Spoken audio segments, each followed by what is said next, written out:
Hello and welcome to this week's episode of Nacho Problems, where we turn ordinary recipes into extraordinary nachos.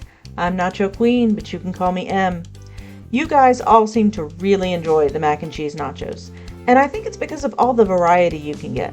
There's something for everyone. So this week we're going to try and do that again by making pizza nachos. Just imagine the possibilities. We're making homemade crust, 2 different sauces, and we've got a bunch of toppings. Let's get started. Step 1, the chips. Our chips are going to be made out of pizza crust. For that we need 1 cup of water, 4 teaspoons olive oil, 3 cups bread flour, 3/4 teaspoon of salt, and 1 teaspoon yeast. I'm using our old friend the bread machine. So we're just going to add all of our ingredients to the pan, making sure yeast is added last. You know, I've been thinking we should really name all of my appliances. So should this be Bread Astaire or Bread Zeppelin? Comment below.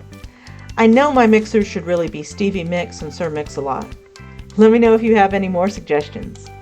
Once all of our ingredients are added, we're going to pop that into the machine and set it to the dough cycle, and we'll go peruse YouTube for an hour and a half. Once it's done, we're going to punch it down, then wrap it up and put it into the fridge to rest for about 10 minutes, or whenever we're ready for it. Okay, now we're going to roll it out to our preferred thickness.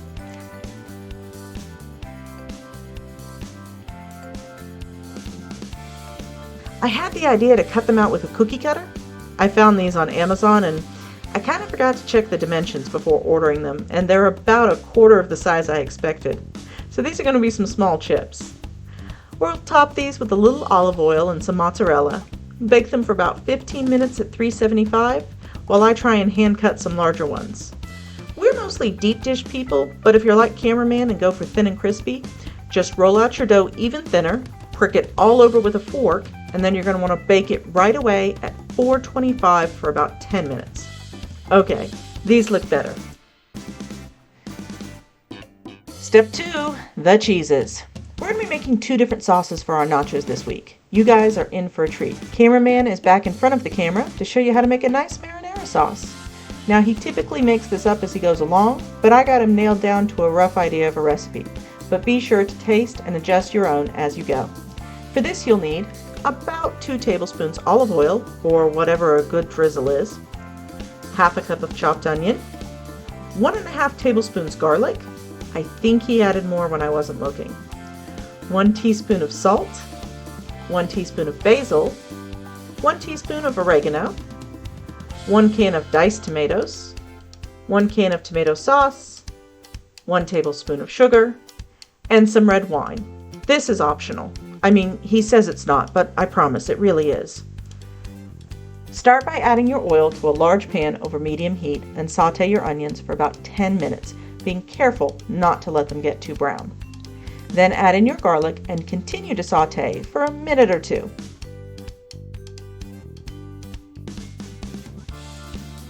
Now, reduce the heat to low and add in the diced tomatoes and simmer for another 20 minutes.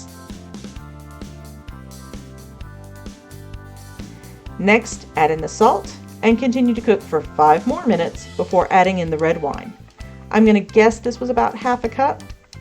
Then simmer for about another 5 minutes before adding in the basil and oregano, and then you guessed it, simmering it for another 5 minutes. The reason he really lets this cook down is because while he likes a rich, chunky sauce, he's not a huge fan of tomato chunks, if that makes any sense. So finally he adds in the tomato sauce and then the sugar. He's going to let this simmer for another 5 to 10 minutes, and there you have it, homemade marinara. Now it's my turn at the stove for cheese number 2. Now classic pizza calls for a good red sauce, but many years ago I was introduced to the wonders of white pizza, which uses an Alfredo sauce, and that has become mine and Youngson's favorite. For the Alfredo we'll need 1/4 cup of butter, 1/4 cup of flour, 1 cup heavy cream, 1 cup milk, 1 teaspoon of chicken bouillon, or you can use 1/2 cup of chicken broth and reduce the milk by 1/2 cup, 1/2 cup of grated Parmesan, and 1/4 teaspoon nutmeg. We'll start by melting the butter in a small saucepan over medium heat. Then add in the flour to make a nice roux. Cook that for about 2 to 3 minutes. Now I'm going to add in my bouillon paste. If using broth, add it in with the milk. Now add in your cream and milk and stir well until there are no lumps. Cook for about 5 minutes or until it starts to thicken slightly. Now add in your Parmesan and stir till combined. Oops, almost forgot the nutmeg. If your sauce is too thick, you can add a little more milk until you've got the perfect consistency. That's our cheeses. Now let's see what we have for step 3, the toppings. So really your toppings can be anything you'd put on a pizza. The assortment I've got here is just what my family chose for their nachos. We've got jalapenos for Jimmy Buffett, who puts those on everything. Pepperoni for Cameraman, who swears you can't have pizza without it. I'm having ham and sausage, and as for Youngson and Oldson, well, let's see what they're having in step 4, let's eat. We'll start as always by choosing our chips. Oldson opted for the larger chips, and then went old school with red sauce. He's very much a everything but the kitchen sink kind of pizza lover, so let's add on some sausage, and of course some red onion, and some bell pepper blend.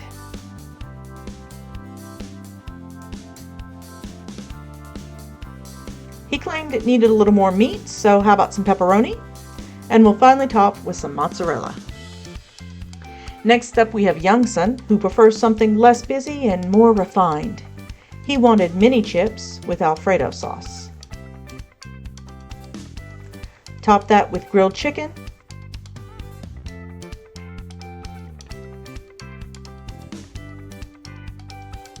pepperoni, and finish with a sprinkle of parsley. Now let's see how they like them. Oldson did feel it needed pineapple. Yeah, he's one of those people. There's one in every family, right? But we're still calling it a win. And honestly, have you ever met a kid who doesn't like pizza? Well, that's all for this week. I hope you enjoyed it. If so, give it a like and please consider subscribing if you want to see more nacho videos. If you have an idea for a future video, you can leave a comment below or tag me on Twitter. I'm at NachoProblemsYT. And if you're looking to steal my apron, well, that's Nacho merch, but you can get your own at a link in the description. Now, apparently it's time to hide Easter eggs again, and I'll be honest, I'm not sure we found all the ones from last year. But luckily, that's not your problem. Thanks for watching, and I'll see you soon.